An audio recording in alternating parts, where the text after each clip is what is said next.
In 2008, our generation had the experience that an earlier generation had in 1929. A bubble that had been created in the guts of Anglo-Saxon capitalism in Wall Street burst. With it, the financial system, which was begetting this bubble, collapsed.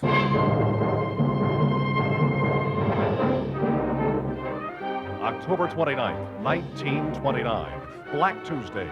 The New York Stock Exchange is in a panic. Frantic investors have scrambled to unload their stocks at any price. Everyone wants to sell. No one wants to buy. Suddenly, even the most gilt-edged securities are practically valueless. The stock market crash has come, and the Great Depression has begun.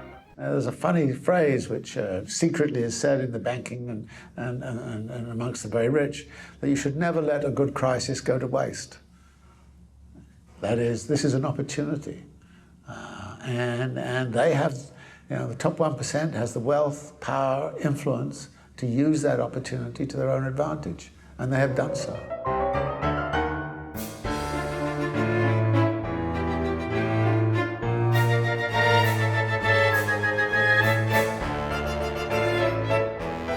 La première religion, c'est l'argent. Voilà. Nous sommes entrés dans une période tout à fait particulière de l'histoire de l'humanité qui est en train de nier tout ce qu'il a été dit sur le plan social, sur le plan humain, sur comment il faut changer la société, etc. Ça est annulé. C'est annulé par des groupes très puissants qui dirigent l'économie, et qui dirigent l'économie dans le sens de quelques actionnaires. Un petit groupe d'actionnaires, sur les 6 milliards, ils doivent être quelques millions seulement, à qui ça appartient la grande partie des avoirs, des biens de ce monde. Se compro feijão, me falta arroz. Se compro arroz, me falta açúcar. Sou mais nessa muvuca. Quando tudo tem, me falta gás. Ainda bem que os vizinhos ajudam. Vive pra maluca. Onde o pobre fica mais pobre, o rico mais rico. Não vou evitar. Dinheiro pra gente é assim, que nem visita tchau. Onde o pobre fica mais pobre, o rico mais rico. Confusão vou evitar. Dinheiro pra gente é assim, que nem visita tchau. Hoje eu acordei às 5 da manhã, como geralmente eu sempre acordo.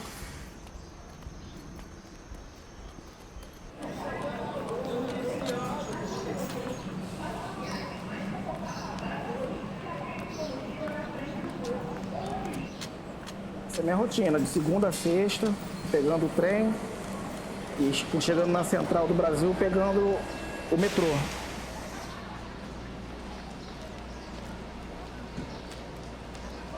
Economia eu não entendo praticamente nada, né? Sou leigo no assunto. O povo em si brasileiro deveria se aprofundar mais nessas áreas, nesse assunto, se politizar melhor.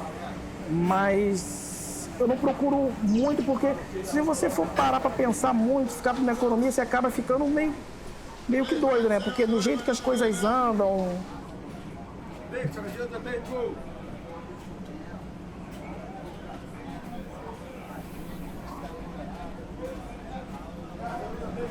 Eu prefiro deixar a vida levar, vamos trabalhando, vamos levando. Não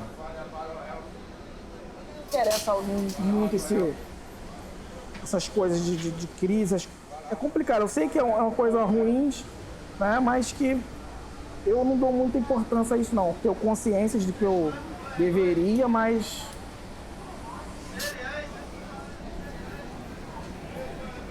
O banco, na verdade, eu vejo como uma armadilha, né? Porque se você parar para pensar nos bancos, o que eles fazem, como que fazem, funciona como uma armadilha, uma pegadinha, né? Eles ficam ali, você vai levando tudo direitinho, Um simples deslize seu, os juros vêm arrebentando.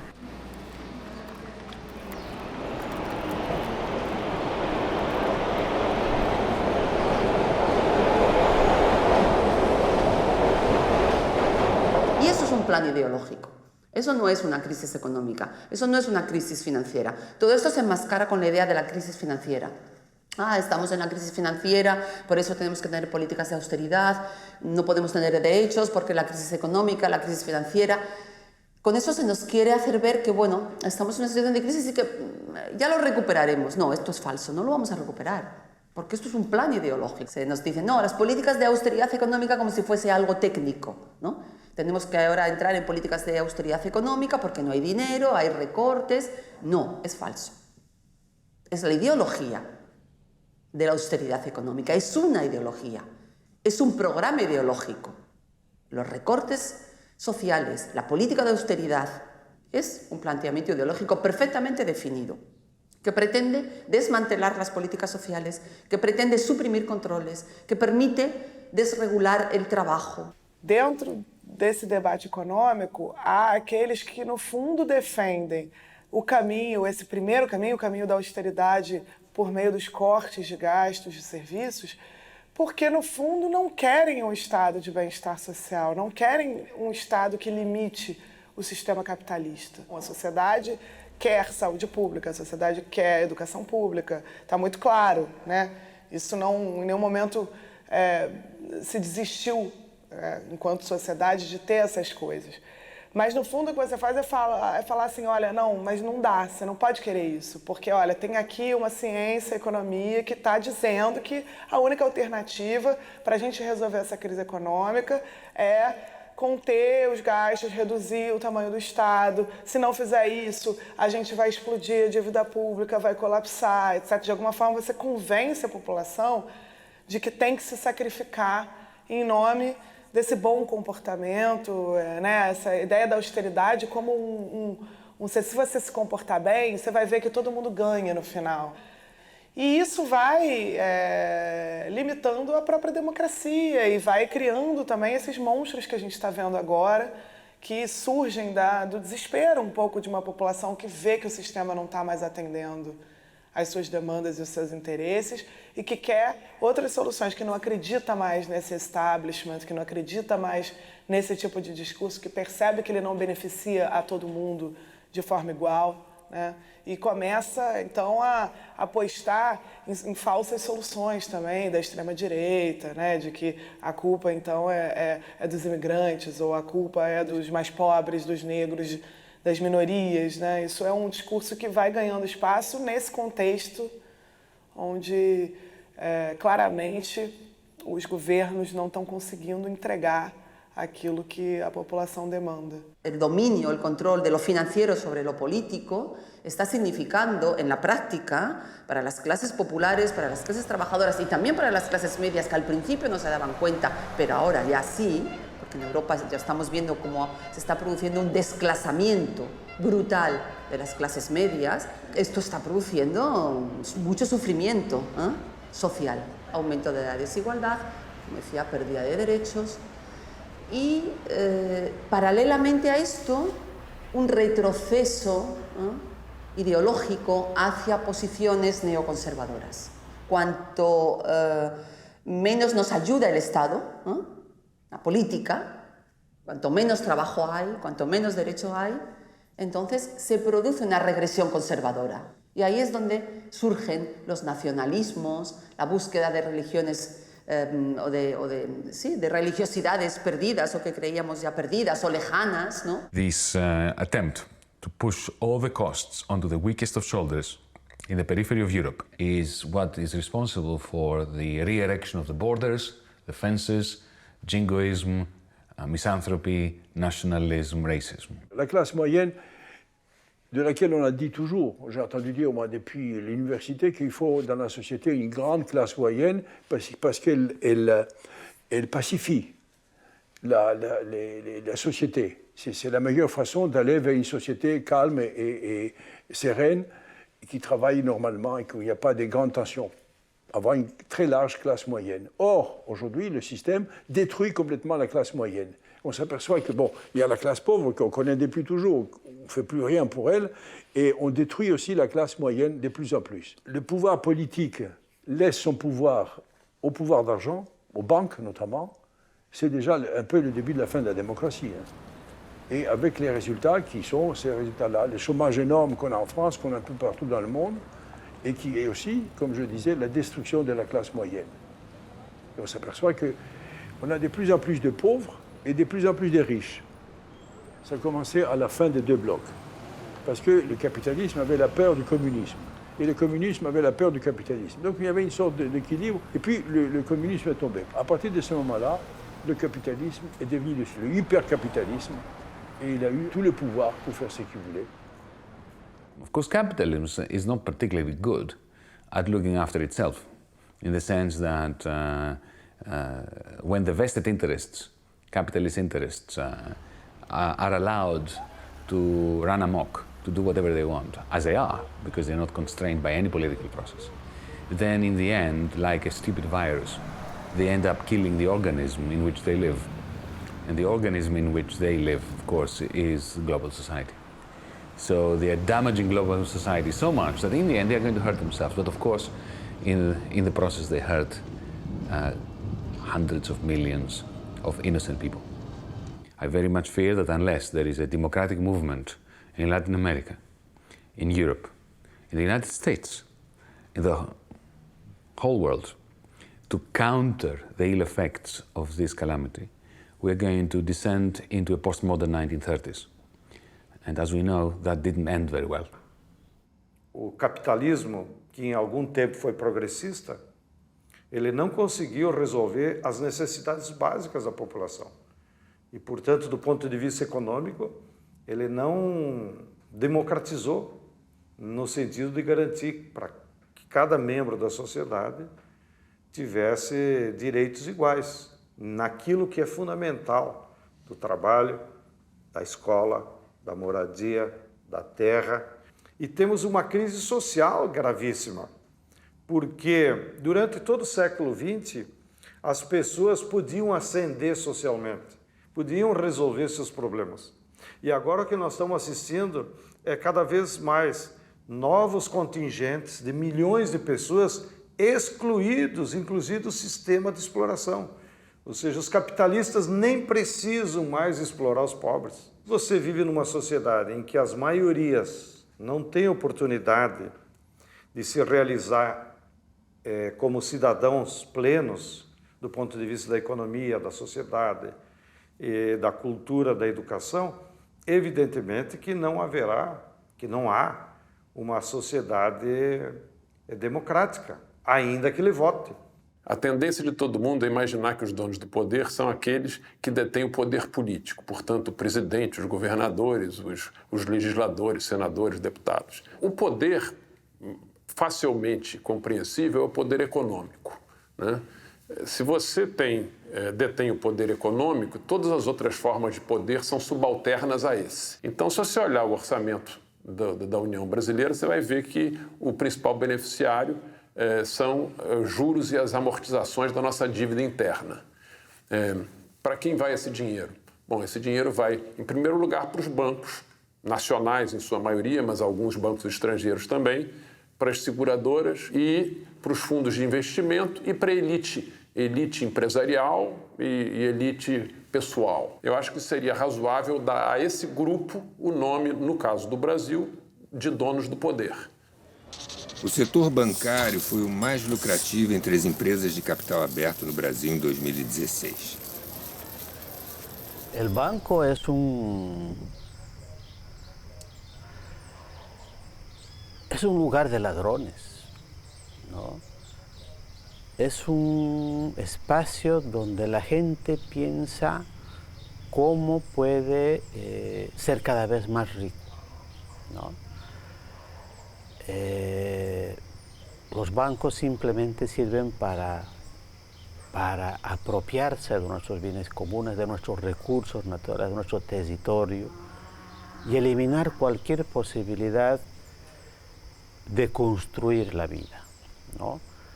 el banco es solamente un lugar para fabricar dinero y introducir a nuestros pueblos esa cadena criminal de consumismo en el norte y de miseria en el sur. Das 20 empresas que mais lucraram no Brasil em 2016, 6 são bancos. Itaú Unibanco e Bradesco ocupam as 2 primeiras posições. Entre os maiores prejuízos de 2016, não há nenhum banco.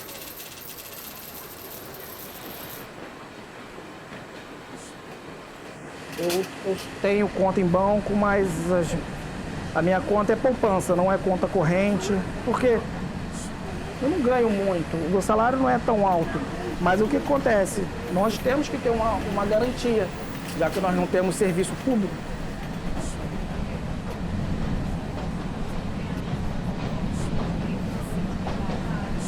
Cheque eu não tenho, eu tenho cartão de crédito. Eu nunca pensei em investir, não.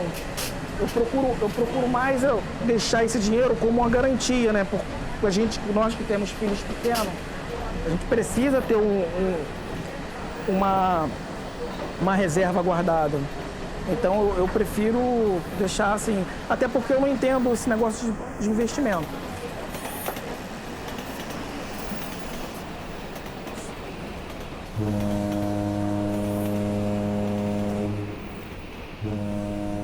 O Vanguard Group, maior fundo de investimentos dos Estados Unidos, controla algumas das empresas mais poderosas do mundo. Parte delas, concorrentes. É o maior acionista de 5 instituições financeiras de peso. Das maiores empresas de tecnologia e comunicação e de outras multinacionais. É um dos maiores acionistas de outras gigantes do mercado. El concepto de corporación, que es un concepto muy amplio y que incluye corporaciones que pueden ser lo de Bill Gates, a la de las farmacéuticas, a la Novartis. Estas corporaciones ya tienen presupuestos que son más grandes que el presupuesto del Estado. Y la presión que estas corporaciones ejercen en gobiernos es de hecho un gobierno sombra que siempre está allá. Si uno ve cuántas son las lobbies de las multinacionales en Bruselas, para darle idea solamente eso, es un ejército. Son más de 70.000 personas que viven solamente para garantizar el seguimiento de leyes en las comisiones, en todos, de manera que el gobierno, al final, directamente o indiretamente, responde antes de todos a corporações. Quando eu digo que no Brasil os donos do poder estão representados por essa dívida interna de 3 trilhões, é porque, para mim, parece razoável imaginar que quem fica com praticamente a metade de tudo que é arrecadado em impostos tem uma fatia muito relevante e muito importante do poder. Nos Estados Unidos não existe ninguém com 50% ou perto disso, mas existe um grupo que é quem tem a maior fatia do orçamento.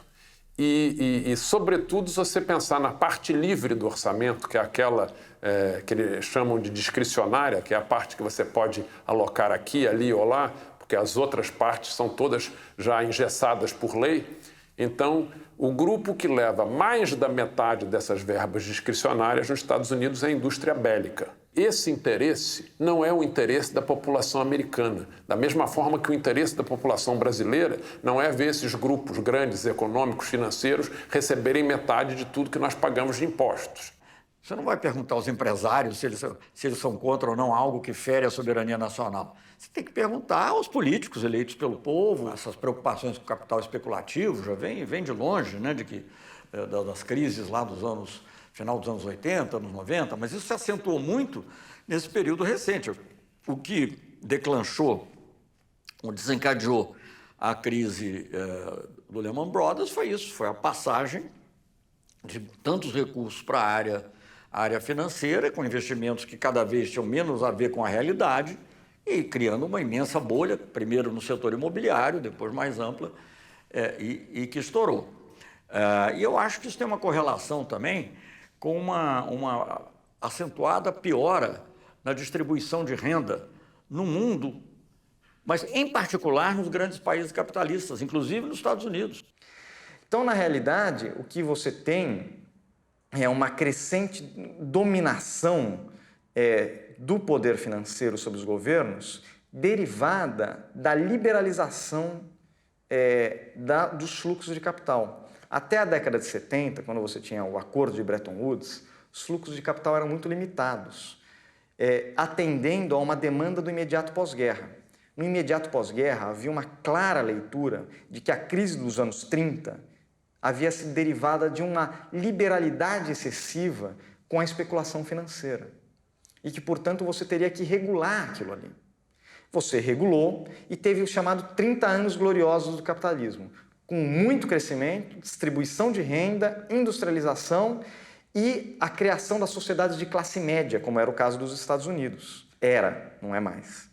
So hardly realizing it, they come into their purchasing stage and are off on a wild, non-stop ride.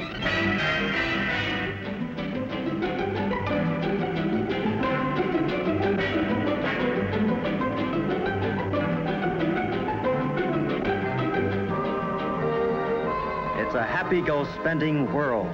Right now, you can ride along with the happy-go-spending, buy it now, young adults of today. Ride with the young adults who are buying 70% of all homes sold. A partir dos anos 70, com a perda de dinamismo e aí tem vários motivos para a perda de dinamismo desse arranjo, você parte para a liberalização financeira. Aí você começa a ver as recorrentes crises financeiras, crescimento menor, com mais acumulação de capital e menos acumulação produtiva, concentração crescente da renda e da riqueza e perda de autonomia dos governos. Por quê? Porque o governo agora ele está lutando contra massas enormes de capital que circulam livremente no globo.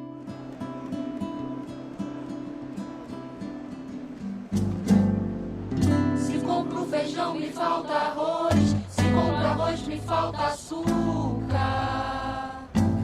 Sou mais um nessa muvuca. Quando tudo tem me falta gás, ainda bem que os vizinhos ajudam. Que vida maluca, onde o pobre fica mais pobre, o rico mais rico, confusão o povo evita.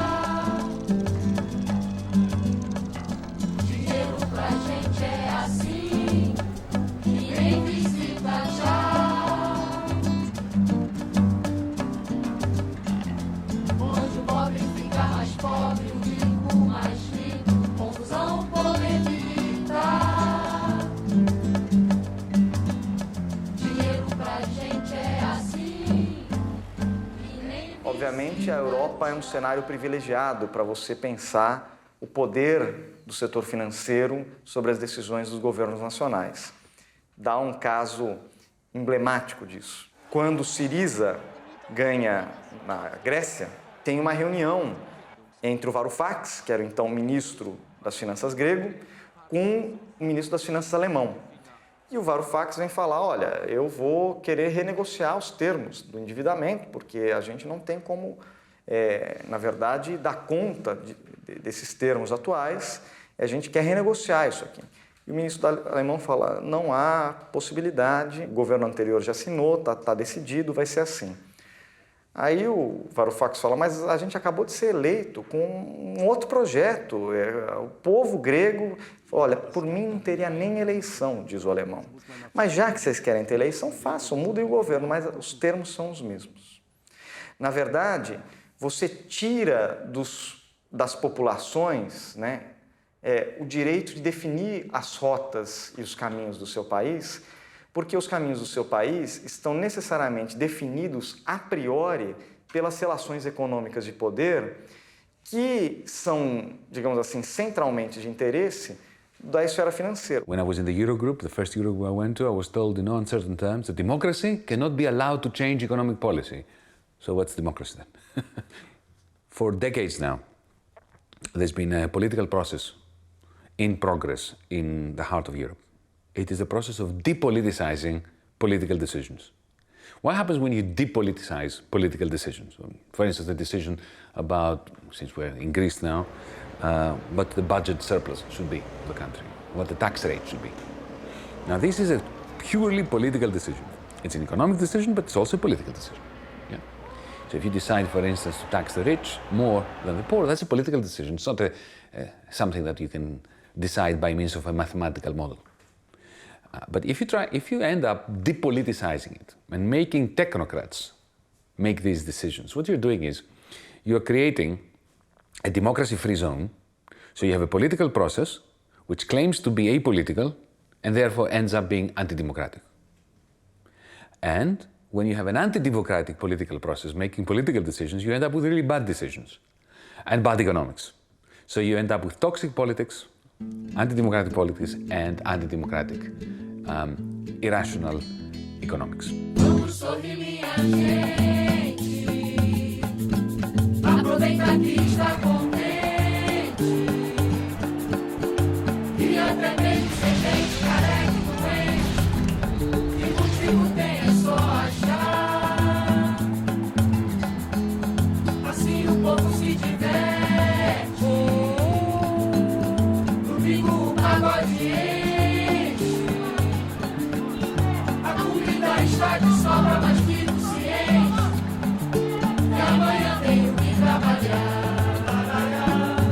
Pego bem mandado, devo a minha serva gelada. Essa é minha diversão. Gasto tudo que ganho, depois eu reclamo do meu ganha-pão. Falo de quem faz errado e não procuro melhorar. Entre tudo tem jeito, eu sempre falo mal do prefeito. Mas quem disse que eu quero colaborar?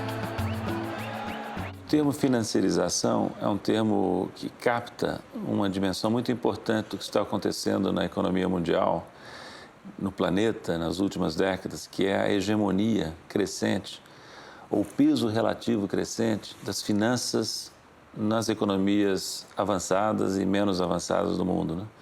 Então, a participação do setor financeiro no PIB, nos lucros, né?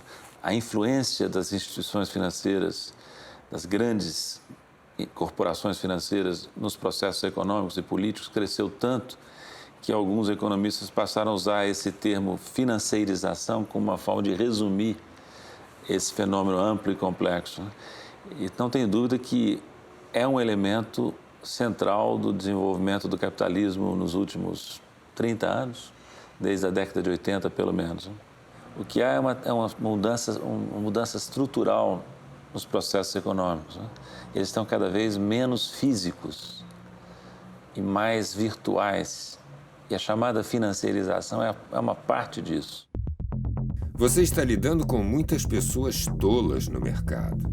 É como um grande cassino e todos os outros estão bêbados. Warren Buffett, mega investidor, terceiro homem mais rico do mundo, 1974. El capitalismo, el sistema capitalista, dejó de ser un sistema productivo, un capitalismo productivo, para ser un capitalismo especulativo. Es esto que se ha denominado el capitalismo de casino, ¿no? Del casino, de la apuesta, de la especulación, de hacer dinero fácil, de hacer dinero partiendo solo del dinero. Esto tiene que ver con la pérdida de la centralidad del trabajo en la estructuración de la sociedad. Entre 2010 e 2015, a riqueza da metade mais pobre do mundo diminuiu 38%. A fortuna dos 62 mais ricos aumentou 45%.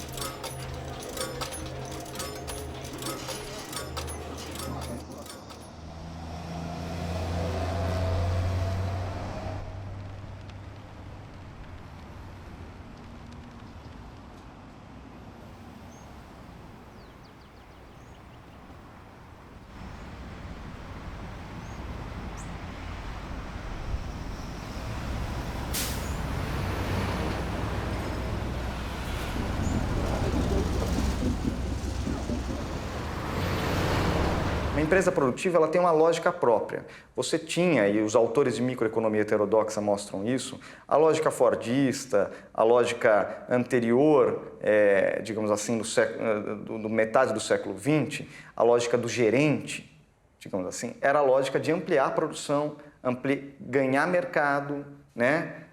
Ganhar tamanho à empresa e, com isso, digamos assim, produzir mais lucros e gerar mais salários. Então, era a lógica dos fluxos. Fluxo de lucros e fluxo de salários. Quando vem um banco e compra essa empresa, ou compra uma parte dela, os acionistas, etc., a lógica muda. A lógica, ao invés da expansão das atividades, se torna o que a gente chama em economia de maximização do valor do acionista. E a maximização do valor do acionista significa produzir mais resultados, não para a empresa crescer, mas para valorizar as ações dessa empresa. E para valorizar ações, quanto menos investimento ela tiver, digamos assim, mais dividendos você consegue distribuir. Quanto mais lucros no curto prazo ela tiver, melhor. Porque o objetivo da empresa deixa de ser a própria atividade e passa a ser a valorização do seu estoque de capital financeiro. A hegemonia das finanças, ela muda a lógica da empresa produtiva, mas, obviamente, ela não pode abolir a empresa produtiva, ela não pode prescindir da empresa produtiva, porque a empresa produtiva é o que produz os bens e equipamentos necessários para a reprodução da vida material. Mas a lógica de atuação da empresa produtiva muda. Ela muda de tal forma que a ideia de expansão do capitalismo com expansão do emprego e com expansão da renda perde espaço para a ideia da expansão do capitalismo sem emprego e sem renda.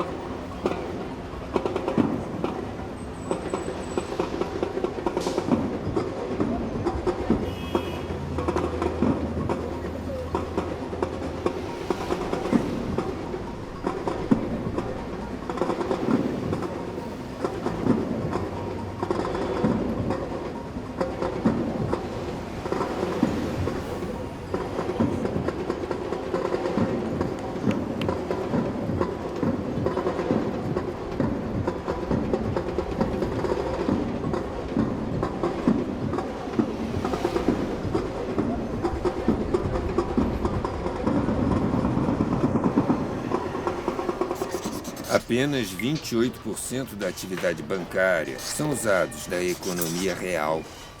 51% dos lucros das empresas norte-americanas de capital aberto são usados na recompra de ações da própria empresa para aumentar o seu valor. 35% dos lucros são distribuídos para os acionistas em dividendos. Só 14% são investidos. O sistema financeiro, por sua vez, o que vai fazer com esse dinheiro? Se ele investisse, né, o que se faz de investimento mesmo, devolver o dinheiro à produção, tudo bem. Não só não investe, ele faz reaplicações financeiras. Investimento é diferente de aplicação, certo? Aplicação financeira, você move papéis, né? Você pode mover imensos papéis e não vai ter um par de sapato a mais no país, né? Você não tem produção. Não só eles não reinvestem, mas colocam dinheiro lá fora, que rende no sistema especulativo internacional, ou pode até voltar para ser investido aqui, mas não só não é investido em termos de atividade, né? Ele sequer paga imposto, porque está em paraísos fiscais. É um processo de irresponsabilidade. As pessoas movimentam enormes fundos de um país para outro, de um setor para outro, sem transparência, sem clareza quanto a se aquilo tem alguma utilidade social. Porque, teoricamente, o sistema financeiro deve servir ao propósito meritório de trazer recursos dos setores superavitários para os setores deficitários que querem investir, né? Mas esse é o livro-texto. A realidade é que esses intermediários, o atravessador domina, entende? Em vez de ser um intermediário, ele passa a ser o objetivo em si. O meio vira um fim. A esfera financeira tem uma lógica própria, que é a lógica da valorização de curto prazo, da fungibilidade do capital, quer dizer, da possibilidade de você trocar de posição muito rapidamente. Eu estou comprado em real, de repente eu estou vendido em real no dia seguinte. Eu mudei a minha posição no dia seguinte. A decisão produtiva não é assim. Se eu decidir produzir, eu apostei que vai ter demanda, por exemplo. Eu apostei que esse país vai crescer. Eu não posso no dia seguinte falar, desistir, porque eu já imobilizei o meu capital. No capital financeiro, o capital não é imobilizado. Ele é sempre volátil, sempre fluido. Você pode mudar de posição muito rapidamente. Exatamente pela fluidez do capital, quando um investidor grande ou um banco grande muda de opinião, isso pode gerar uma onda de mudanças de opinião que gera um colapso do sistema financeiro. A partir daí, a teoria econômica começa a trazer para o seu debate a ideia de profecias autorrealizáveis, que são quando os profetas do mercado financeiro preveem alguma coisa e eles mesmos têm capacidade de realizar essa profecia. Não é que eles preveem porque vai acontecer, preveem porque eles querem que vá acontecer. E acontece porque eles querem que vá acontecer. O capital financeiro tem uma lógica de suicida, homicida, se tu quiseres. O jovem que está na frente do computador, que é uma pessoa simpática, que até dá para as obras da igreja, leva os filhos aos melhores cuidados, é até solidário, contribui para o clube de futebol, para os grupos de caridade. Quando se senta ao computador é um assassino. Ele pode levar um país à bancarrota de um dia para o outro. Foi o que aconteceu com a Grécia. Se ele vê que realmente há uma possibilidade de não cumprimento das obrigações do Estado dito soberano, da dívida soberana, ele joga e arrisca no sentido de que a bancarrota, a falência do país vai ocorrer.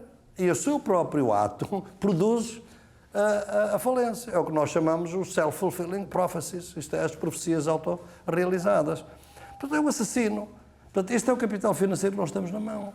O potencial de destruição que existe nos movimentos financeiros internacionais e nacionais é muito grande.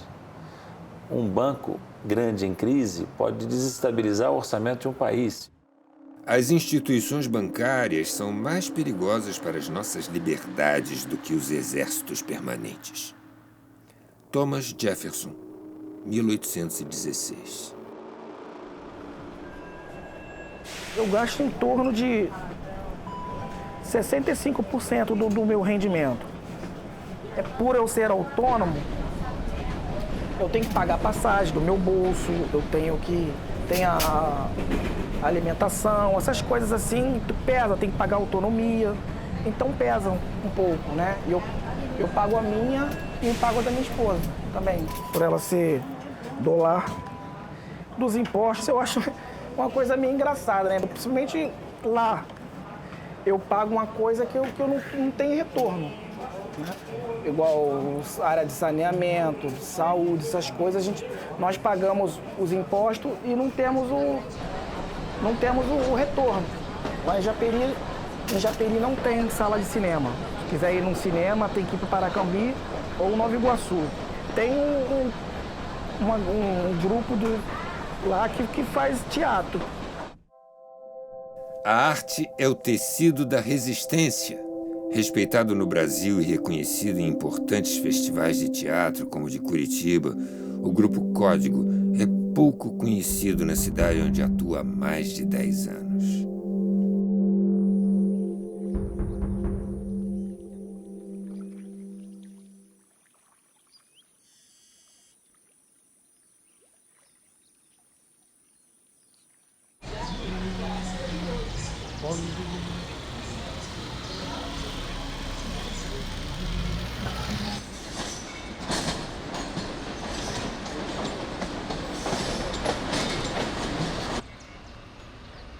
A gente se reúne final de semana e feriado, né, que são os dias que a gente está livre, né, para poder atuar, né, na área que a gente gosta, no local que a gente gosta e poder tentar, através dessa troca, né, do teatro, de temas, de assuntos sociais, né, saber como e de que forma a gente coloca isso no palco para poder provocar e fomentar discursos, opiniões e ver possibilidades de alguma coisa.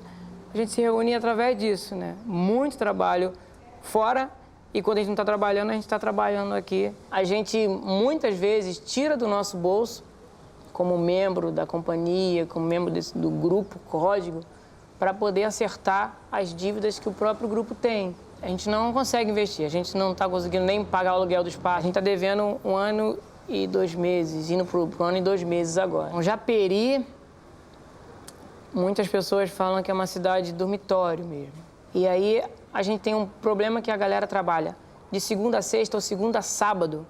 Chega em casa cansado e aí domingo não tem um tempo de se reunir nem, por exemplo, com a associação de moradores.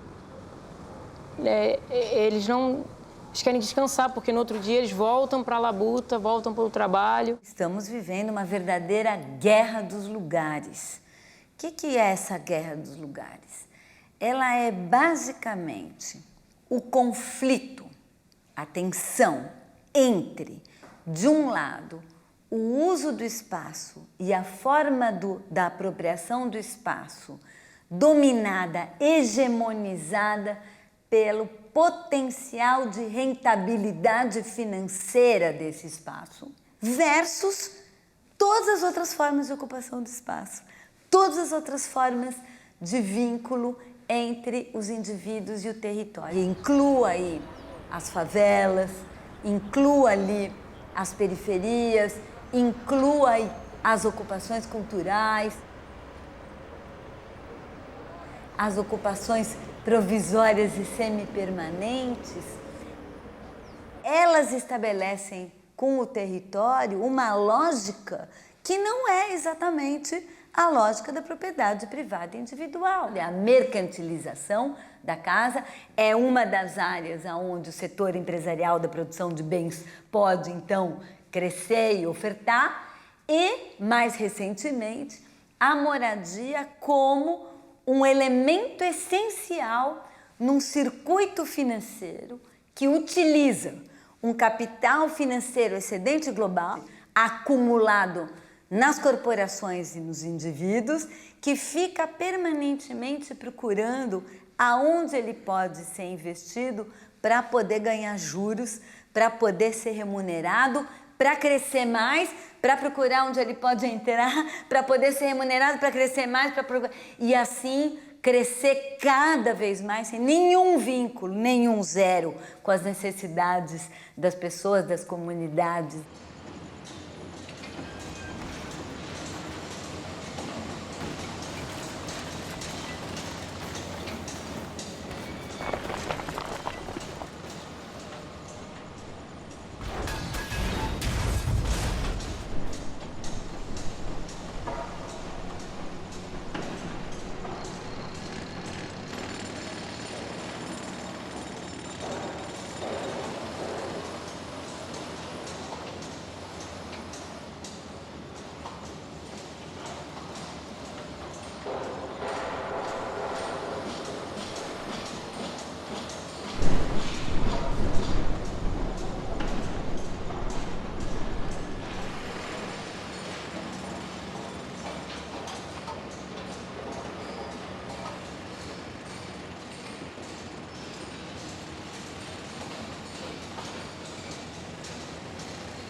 As nossas cidades se tornaram verdadeiras máquinas de produzir sem teto, né?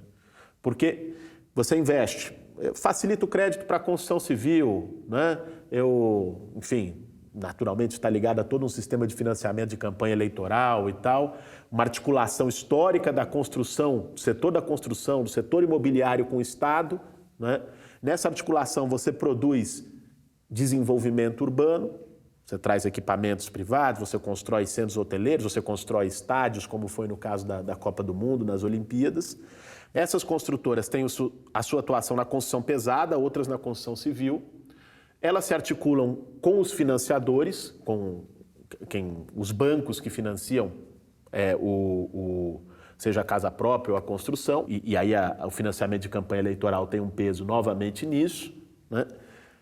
Compram terras, então elas controlam pela terra, e aí com isso controlam o valor de mercado, né? Fazem o investimento dos empreendimentos a critério dela, e obviamente não vai fazer habitação popular, porque isso não é rentável, ela vai fazer o que é rentável, não o que é necessário para o direito à cidade, né? E criam um ambiente urbano e reproduzem um ambiente urbano de segregação. Você valoriza regiões da cidade e vai expulsando. A valorização é um processo de expulsão. Dos 4 maiores bancos brasileiros, 2 são privados e 2 são estatais. Os estatais sofrem o assédio permanente de políticos gananciosos que tentam a qualquer custo privatizá-los. Estes são capazes de privatizar empresas públicas rentáveis para tirar uma casquinha dos seus lucros.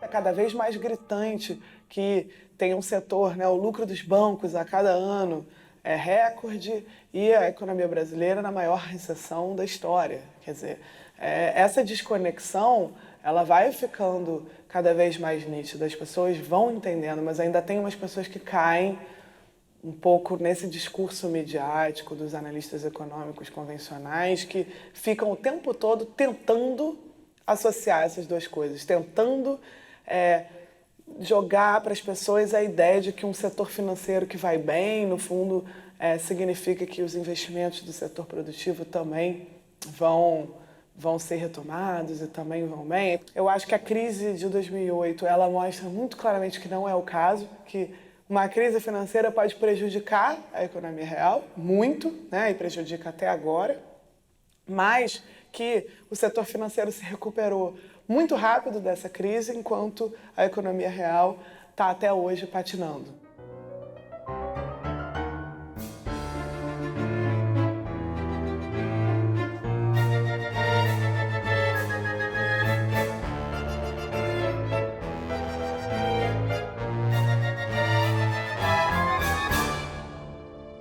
É impressionante verificar que houve uma crise profunda em 2008, 2009, 2010, no centro do sistema financeiro internacional, Estados Unidos e Europa.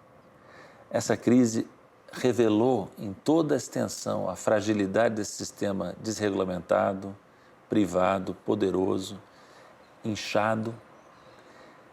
A crise provocou um estrago, foi a maior crise desde os anos 30.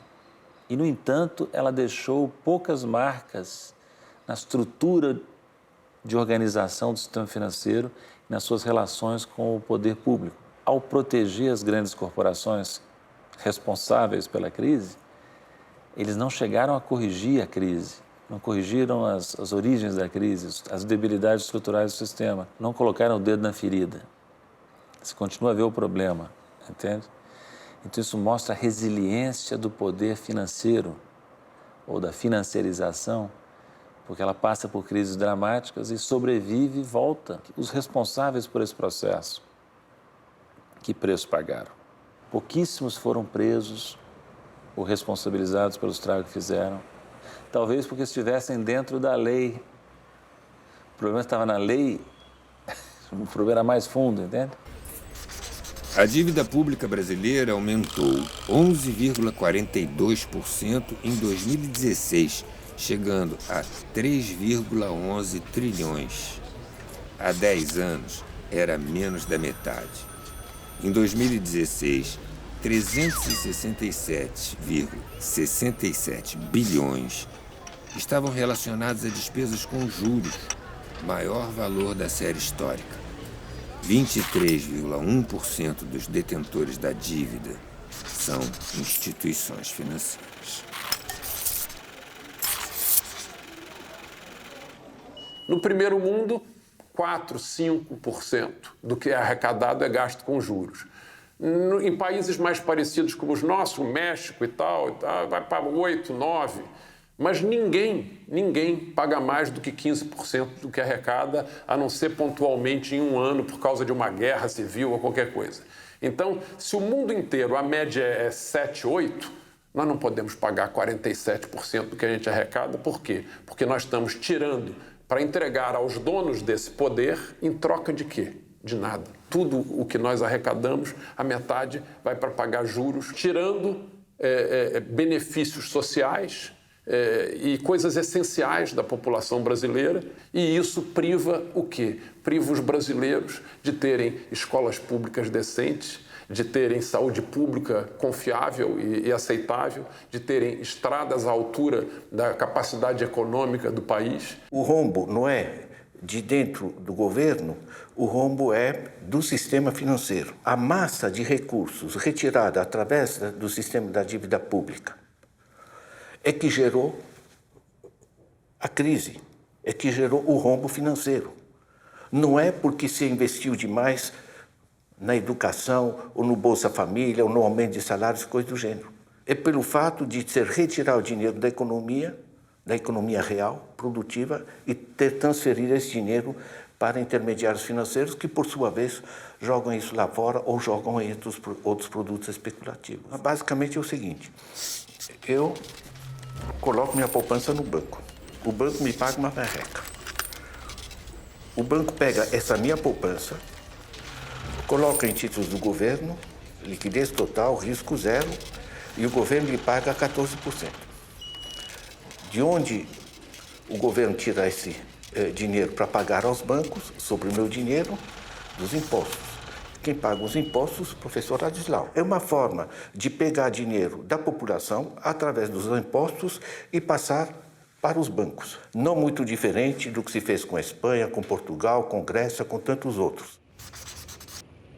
Espanhóis e portugueses que perderam casas para bancos durante a crise foram às ruas contra a Troika. 800 mil apartamentos foram construídos por ano na Espanha, no auge da bolha. Sem condições de pagar o financiamento, famílias se endividaram. Portugal também entrou em colapso. Em seguida, foi a vez dos gregos.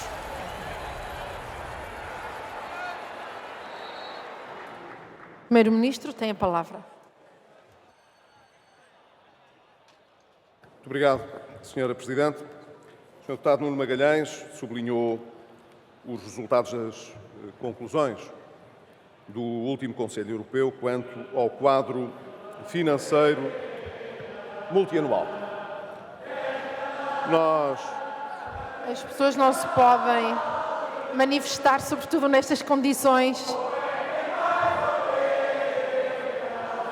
Peço ao Sr. Primeiro-Ministro que aguarde um pouco para prosseguir. Obrigado, Sra. Presidente. A intervenção. As conclusões do Conselho Europeu Interrompe-se aqui 2 minutos.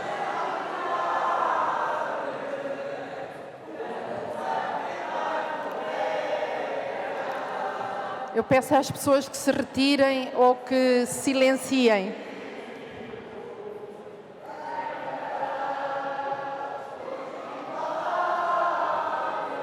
A partir de um certo momento, com juros tão altos, o governo não consegue mais restituir a dívida, sequer pagar a totalidade dos juros. Então, os juros não pagos se acumulam no estoque da dívida, certo?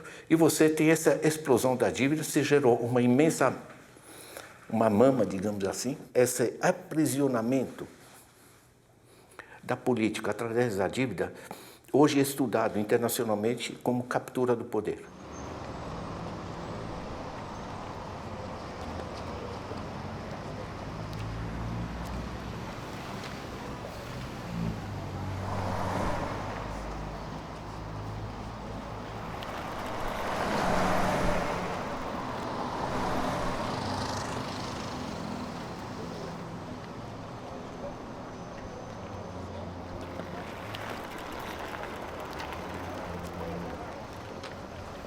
The result of this fragmentation is always that the weaker members of society, the ones who did not create the bubbles and did not benefit from the period of fake growth, are the ones who are being called upon to pay the price for the misdeeds of a whole capitalist financial system that was irrational, and particularly the social class, the top ruling class, the 0.1% as we say, which was benefiting enormously. And this is what happened in Greece.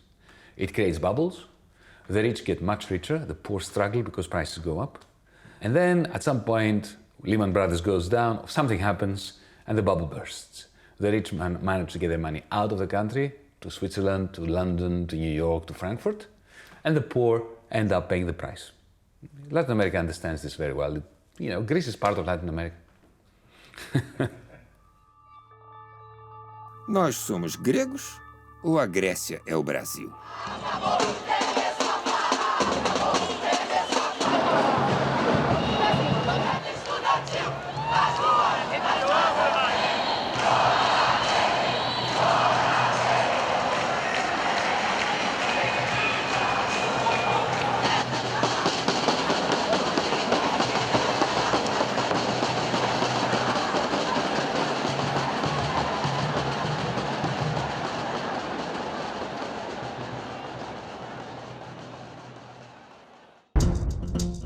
O confronto de poderes entre bancos avassaladores e poderes políticos enfraquecidos parece agora inevitável.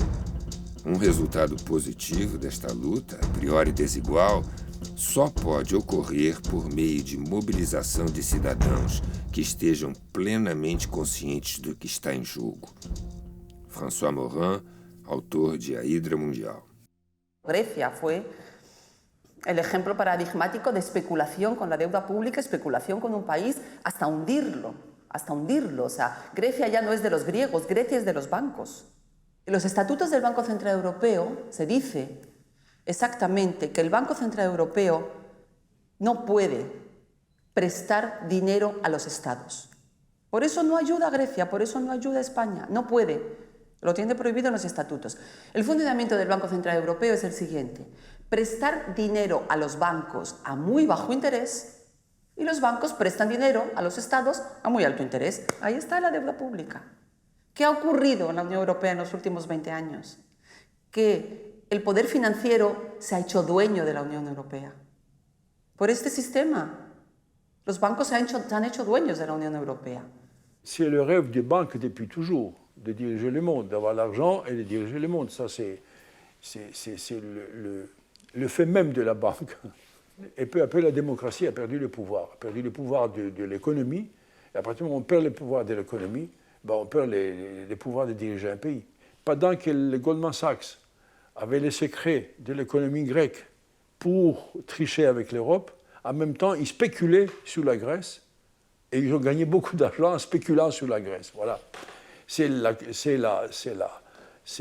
fait des banques où il n'y a plus de règles. Ils font ce qu'ils veulent. And then the question arose for the European Union, well, what are they going to do? Are they going to rescue the Greeks or are they going to rescue the banks? And the rule is that if there's a conflict between the well-being of the banks and the well-being of the people, you choose to support the banks. The Europeans are supposed to be lending money to Greece, but almost none of it goes to Greece. Most of it goes directly to the banks. In the US case, the assumption was if you bailed out the banks and you filled the banks with money, then the banks would lend. But in fact, the banks are so busy trying to recapitalize themselves, so no money is really being lent out. And money is being circulated between banks, so one bank can support another bank. What does the central bank do? It actually starts to issue more money. It engages in something they like to call quantitative easing, which is basically creating new money out of nothing. And then the new money is created out of nothing, and you give it to the banks, and you say, well, you've got to do something with it. So the banks actually, what do? They lend it to people to buy in the stock market. And so actually stock prices come back, okay? But the people get nothing. Our most urgent task upon taking office was to shore up the same banks that helped cause this crisis. It was not easy to do. And if there's one thing that has unified Democrats and Republicans, and everybody in between, it's that we all hated the bank bailout. I hated it.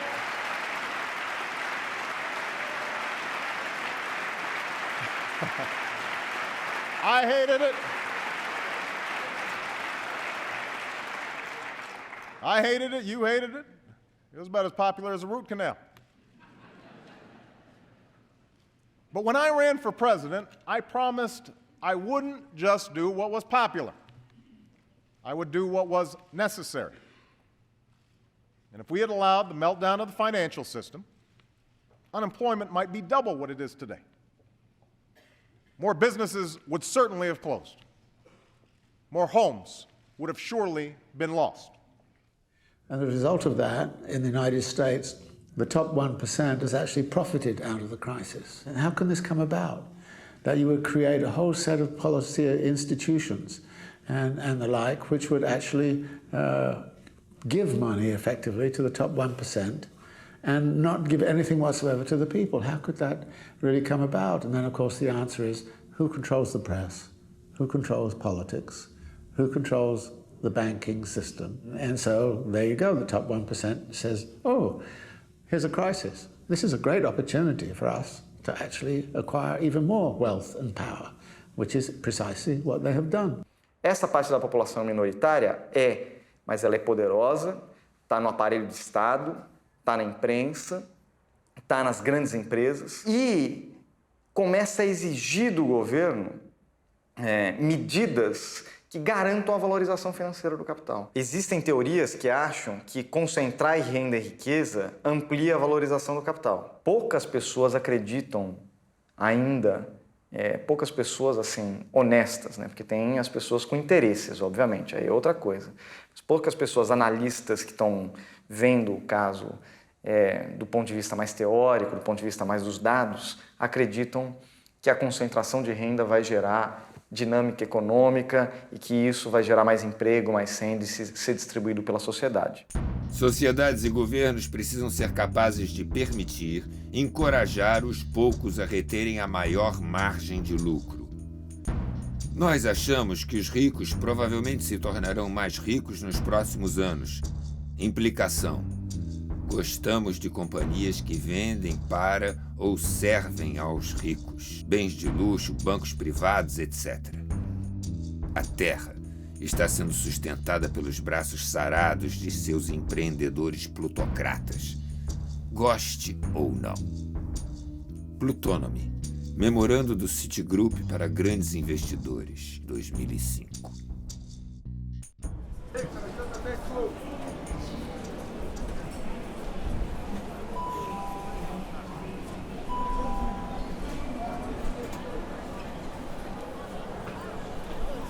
As pessoas que nascem são carentes, que nascem pobres, tem como, mas para você chegar a alcançar, você tem que ter um amparo de alguém.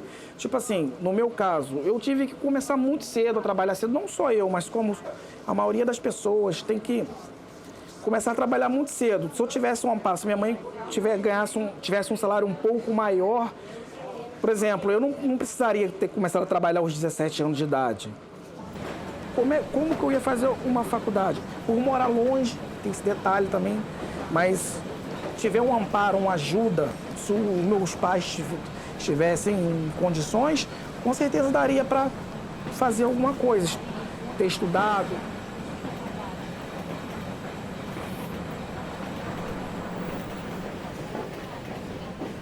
A minha família, minha esposa não trabalha, lá minha mãe, nós moramos no mesmo quintal.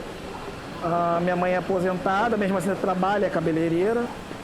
A minha esposa é do lar, fica em casa, toma conta das crianças, porque como o município não tem infraestrutura, não tem creche, não tem nada, é ela que tem que ficar para tomar conta das crianças.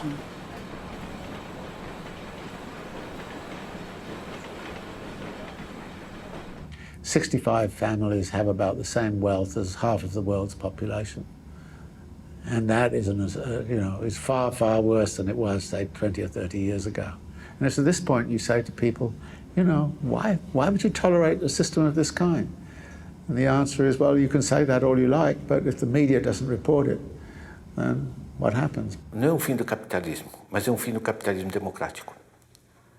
Quando você tinha milhões de pequenas empresas competindo entre elas, enfim, comércio internacional, enfim, havia um certo equilíbrio de dispersão de poderes. Hoje não mais. 737 grupos controlam 80% do sistema mundial. Você não precisa ter nenhuma teoria conspiratória. Isso é gente que se encontra no campo de golfe, né? Vão no Australia Open juntos, tal, enfim, certo? Nisso, você tem um núcleo de 147 grupos que controlam 40%. E 75% deles são bancos. Em seguida disso, são os 28 SIFIs, Systemically Important Financial Institutions.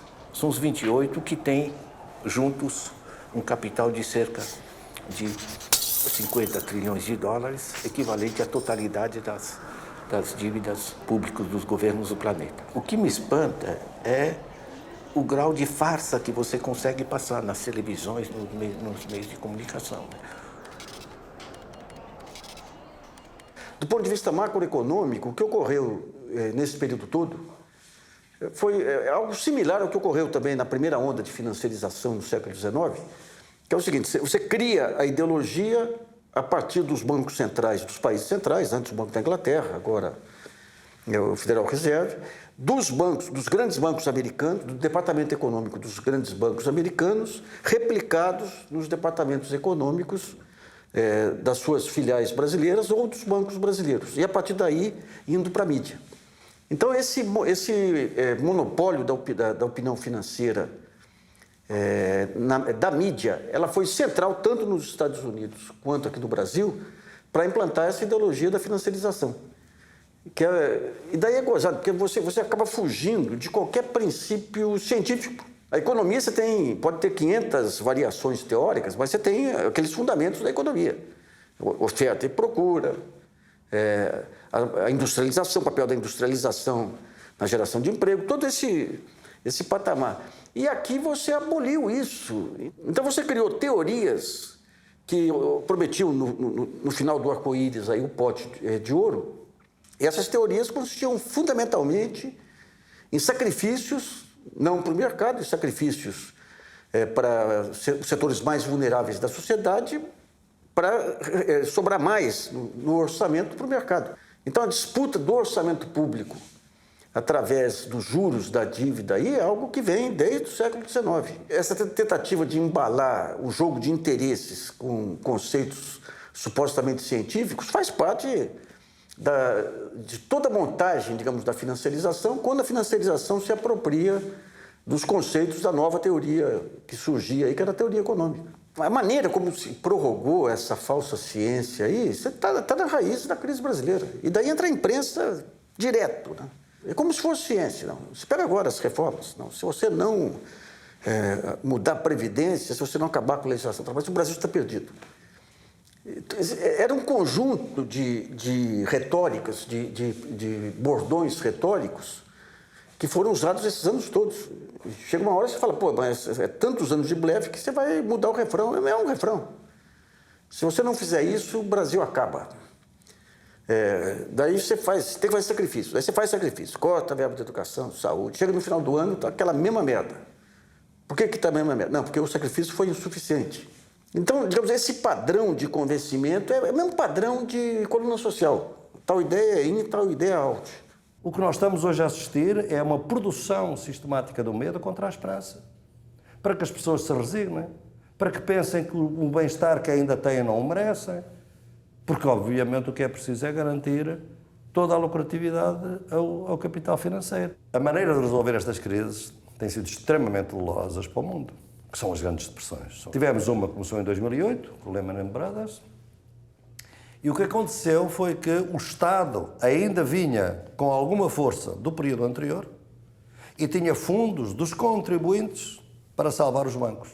E ao salvar os bancos, deu-lhes todo o poder para continuarem a regular a crise. Portanto, quem provocou a crise é quem está a tentar resolvê-la. Enquanto isto for assim, tu não vais a lado nenhum. Portanto, o capital financeiro é exatamente o grande inimigo de qualquer alternativa de justiça, qualquer que ela seja, no nosso tempo. E enquanto não houver uma regulação do capital financeiro, nós não vamos longe. Mientras todo el tiempo de los derechos fundamentales de los estados constitucionales tenían como criterio de referencia el sentido que las personas eran al centro de los problemas, que el objetivo general era solucionar problemas de las personas. Lo que pasó ha sido de separar las personas de los bienes de mercado, de declarar que solamente los bienes de mercados tienen derechos. Todo eso se transformó a partir de la transformación también de la economía en financia en algo que está totalmente fuera del control y fuera de la realidad, de manera que no hay ningún tipo de control externo a un sistema financiero y ahora las constituciones mismas al final parecen aceptar este desafío y este poderío que al final no tiene ninguna justificación sino la concentración del poder en las manos de muy pocos. Y ahora el problema es cómo garantizar o crear un derecho que sea a medida de los desafíos que se encuentran. Por eso que las categorías del derecho de hoy no sirven para nada para controlar la finanza. El hecho mismo que la Corte Penal Internacional, establecida al final de los años 90, ratificada al comienzo de los años 2000, ha excluido los crímenes económicos de sus competencias, da la idea de la distancia entre la economía, que es protagonista de las cosas, y el derecho que dice que no puede decir nada sobre la economía. I just want to finish by saying that we are absolutely destroying these horrible regulations that have been placed on your heads over not 8 years, over the last 20 and 25 years. You have regulations that are horrendous. Dodd-Frank is an example of what we're working on, and we're working on it right now. We're going to be coming out with some very strong, not far beyond recommendations. We're going to be doing things that are going to be very good for the banking industry so that the banks can loan money to people that need it.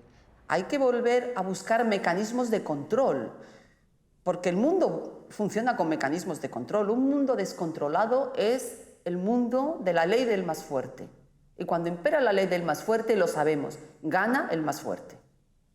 No hay otra cosa. Y ahora mismo la tendencia es esa, la de la desregulación, la especulación sin límites, la desterritorialización del trabajo, del capital. A elite financeira, a turma da bufunfa, ela tende a ser internacional, a ser pouco enraizada localmente, sabe? Os grandes bancos, as grandes firmas financeiras em todo o mundo, elas trafegam numa esfera que é transnacional, desenraizada, né? Os países é que vão ter que administrar essa elite financeira, porque a elite financeira nunca deu as cartas positivamente. Não é delas que você pode esperar um projeto nacional inclusivo, que beneficia a grande maioria do povo.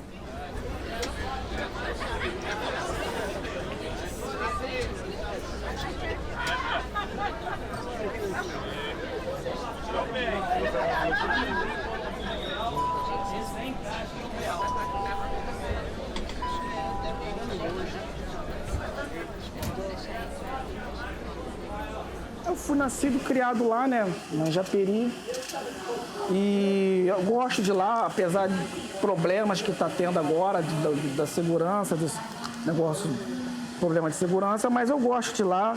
Eu era pacato, né? O município era muito pacato e agora o crescimento da violência está enorme, com guerras de flexões criminais, está rolando assaltos durante o dia nas ruas. Dificilmente a gente vê uma viatura fazendo ronda no município, principalmente no bairro onde eu moro. É considerado o município mais pobre do estado e é um local onde não temos recursos. É um município muito precário, muito precário. Você precisa de um banco, muitas das vezes é só Engenheiro Pedreira, que é o distrito que pertence a Japeri. Se você precisar de alguma coisa, você tem que sair do município. Precisou de um médico, você tem que ir para o município vizinho. São poucas ruas asfaltadas e saneamento básico. Tem algumas ruas, mas o que acontece? O esgoto não é tratado, é despejado diretamente no Rio Guandu, né? Seria legal se o Estado cobrisse essas áreas todas, né? da saúde, segurança, desse um amparo ao trabalhador.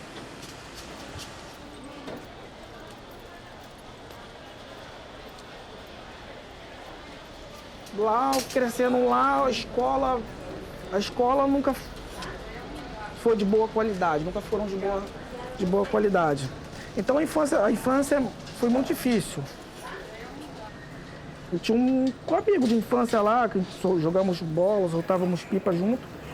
Ele chegava na escola, a professora perguntava um por um, qual o seu sonho, qual o seu sonho? E esse amigo meu, o sonho da vida dele era ser bandido. Ele falava que o sonho da vida dele era ser bandido.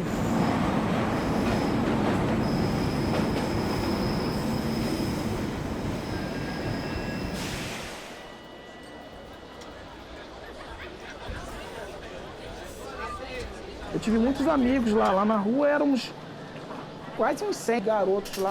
Para se salvar, 10 foram muitos. Muitos são, hoje em dia, os que não estão presos, não estão mortos, são viciados em droga. Poucos se livraram, porque não tem expectativa de vida, né? Não tem melhora. Lá você vai ter o que naquele lugar? Não tem muito o que fazer, não tem para onde correr.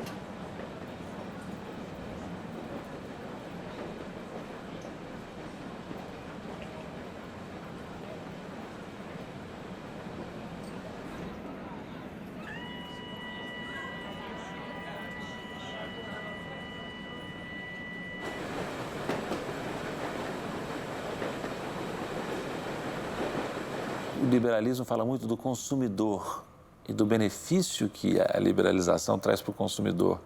Só que o consumidor, para consumir, tem que ser um trabalhador empregado antes de ser um consumidor. E é isso que muitas vezes, essa obviedade é muitas vezes esquecida quando se defende a liberalização pura e simples, né?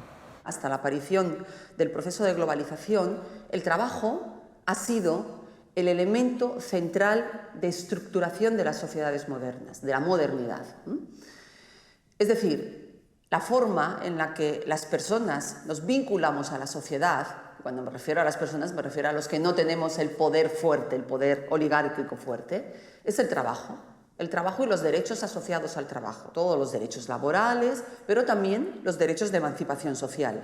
Educación, sanidad, pensiones públicas, dependencia, son derechos que permiten a las clases populares, a las clases trabajadoras, integrarse en la sociedad. Cuando yo era obrero muy joven, a mis 14 años, podía ver al patrón en la fábrica, controlando. Con el tiempo, cuando trabajé como 40 años en la fábrica, el patrón ya no estaba en la fábrica, el patrón estaba en Europa. Y no sabía quién era, pero además el patrón no era un patrón con nombre y apellido. Era un conjunto de nombres muy difíciles de pronunciar y que no sabían a qué se dedicaban. Los efectos, yo creo, de esta forma de gobernar el mundo, de establecer un modelo cruel de una economía que no importa las consecuencias que pueda tener una población y simplemente se puedan ver los resultados en una pantalla de computadora, suponen una serie de consecuencias para la gente en su vida cotidiana. Las formas de fraude laboral, estas formas de subcontratación de los trabajadores en las empresas, estas formas de alargar las jornadas laborales, un mundo del trabajo sin derechos laborales, sin protección social, sin seguro médico, sin prestaciones para una jubilación en el futuro y acompañado de esto con una incorporación muy cruel también de los medios de comunicación que cuando la familia se incorpora al hogar en la noche lo que ve es absolutamente mentira y basura. Entonces, tenemos que inventar de manera muy creativa, pero efectiva al mismo tiempo, el poner barreras a estas formas invisibles, difusas, complejas, que afectan de manera muy grave a la gente, pero que no se pueden tocar, no se pueden ver. Lo que está en grave peligro ahora mismo es la democracia. Y cuando hablamos de democracia, no hablamos solamente de la puesta en escena de histriónicas elecciones cada X años. Hablo de la democratización de la sociedad, de la inclusión de todos. Castoriadis lo dijo, la inclusión de todos. Y eso es lo que está en juego ahora mismo. Yo creo que en juego ahora el debate, fíjese que durante muchos años, claro, la época de la Guerra Fría y todo esto era como comunismo versus... Ahora no, ahora es neoliberalismo versus democracia.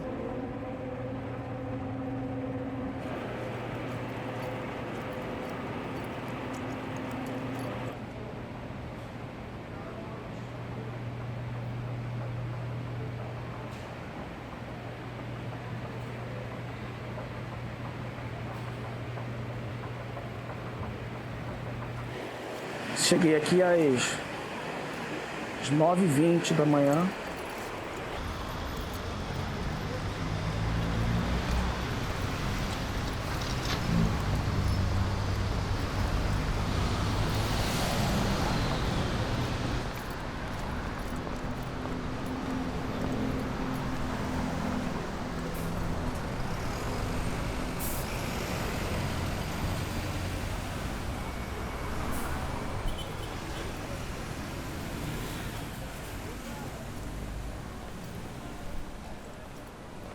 Eu fico preocupado com os meus filhos, né? E fico triste porque, pelo andar da carruagem, a expectativa de vida deles, infelizmente, vai ser precária, porque eles não têm nada, né?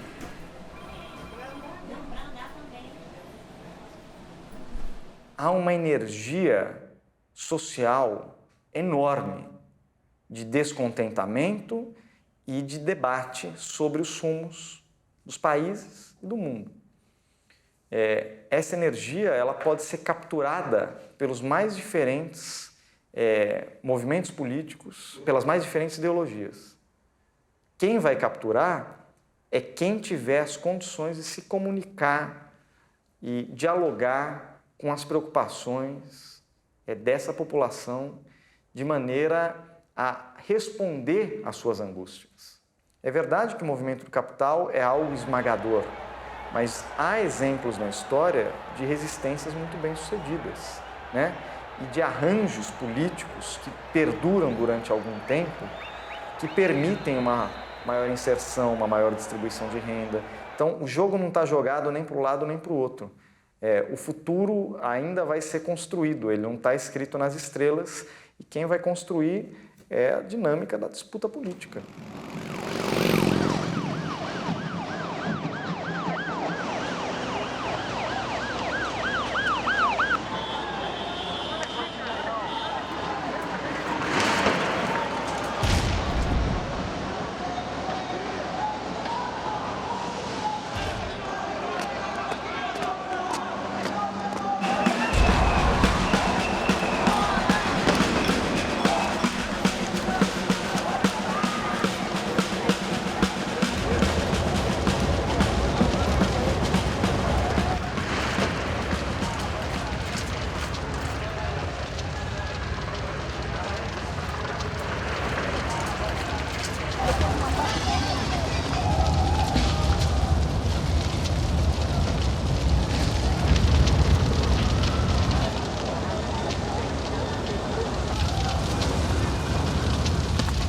O fato de que há um completo desarranjo desse sistema, ao mesmo tempo que ele pode gerar saídas caóticas, ele também pode abrir espaço para saídas mais humanas, mais solidárias. Pega a Alemanha, né? 60% das poupanças de todos os alemães não estão em bancos, estão em caixas de poupança municipais, onde você tem uma reunião da comunidade que diz, olha, vamos fazer uma pequena empresa, vamos arborizar o parque, vamos fazer isso, vamos fazer aquilo. Estou falando da Alemanha, certo? A Polônia, que segundo o Economist, melhor transitou pela crise econômica, certo? A Polônia tem 470 bancos cooperativos. Ou seja, o dinheiro não serve para especulação, serve para decisão de uso de desenvolvimento. No Brasil, nós já temos 114 bancos comunitários de desenvolvimento.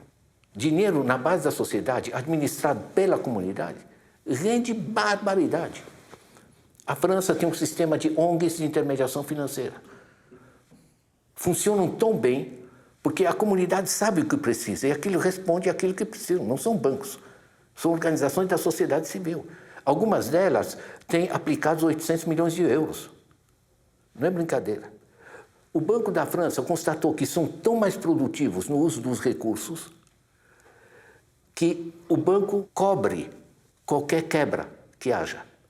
Então, por exemplo, eu posso ter dúvidas de eu confiar meu dinheiro numa ONG para fazer políticas sociais, certo? Mas no caso da França, se essa ONG quebra, eu não vou perder minha poupança, o banco repõe. Por quê? Porque é tão produtivo que compensa. É resgatar o controle do nosso próprio dinheiro, gente. Das nossas próprias poupanças, porque a gente pensa, não, a gente tem que batalhar como está sendo usado o dinheiro público, né? Mas o dinheiro que está nos bancos é de quem? Há um inchaço do poder político do sistema financeiro privado. E o Estado tem que se precaver contra isso para não ser manipulado. Se o país pensar, nós temos que apelar para os sentimentos humanos do capital financeiro, não vamos longe, né? Nós temos que ter a realidade, uma noção realista de que o capital financeiro tem que existir, faz parte de qualquer economia moderna, mas ele tem que estar subordinado a um projeto de sociedade, a normas claras e controlado e regulamentado. E as aberturas irrestritas à financiarização, ao movimento internacional de capitais, tão comuns aqui na América Latina, produziram desastres. Então, nós temos um trabalho grande pela frente de recuperação do projeto nacional e desse projeto nacional não fará parte a financiarização irrestrita, no meu entender. Não deve fazer parte, no meu entender. Democracy as a concept of bringing everyone in Europe together on the basis of the ancient Athenian concept of isigoria, which means to have the right not just to speak, but to be heard, to have the right to have your opinion count in the context of deliberations, independently of whether you are rich or poor, black or white, man or woman, socially successful or unsuccessful. This is the only break that can stop this bandwagon from crashing. It's a very utopian project. But what is the alternative?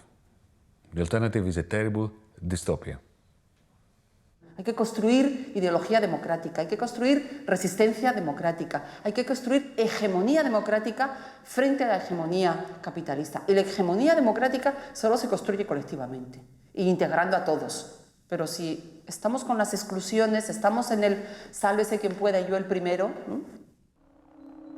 Não posso deixar de pensar em tantas pessoas, sobretudo nos mais pobres, que muitas vezes se veem completamente abandonados e costumam ser aqueles que pagam o preço mais amargo e dilacerante de algumas soluções fáceis e superficiais para crises que vão muito além da esfera meramente financeira. Papa Francisco, abril de 2017. Notre démocratie passe un très mauvais moment.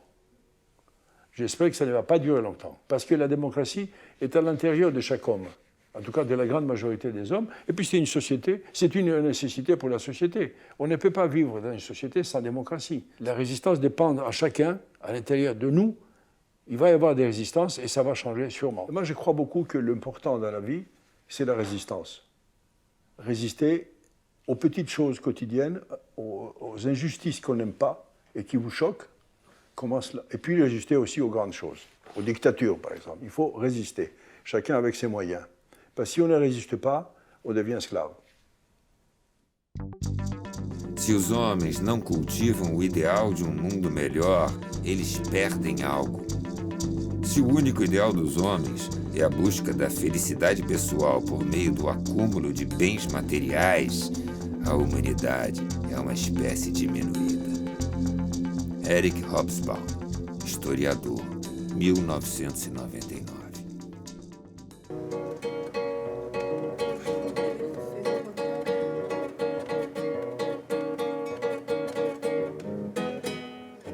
Se compro feijão, me falta arroz. Se compro arroz, me falta açúcar. Sou mais um nessa muvuca.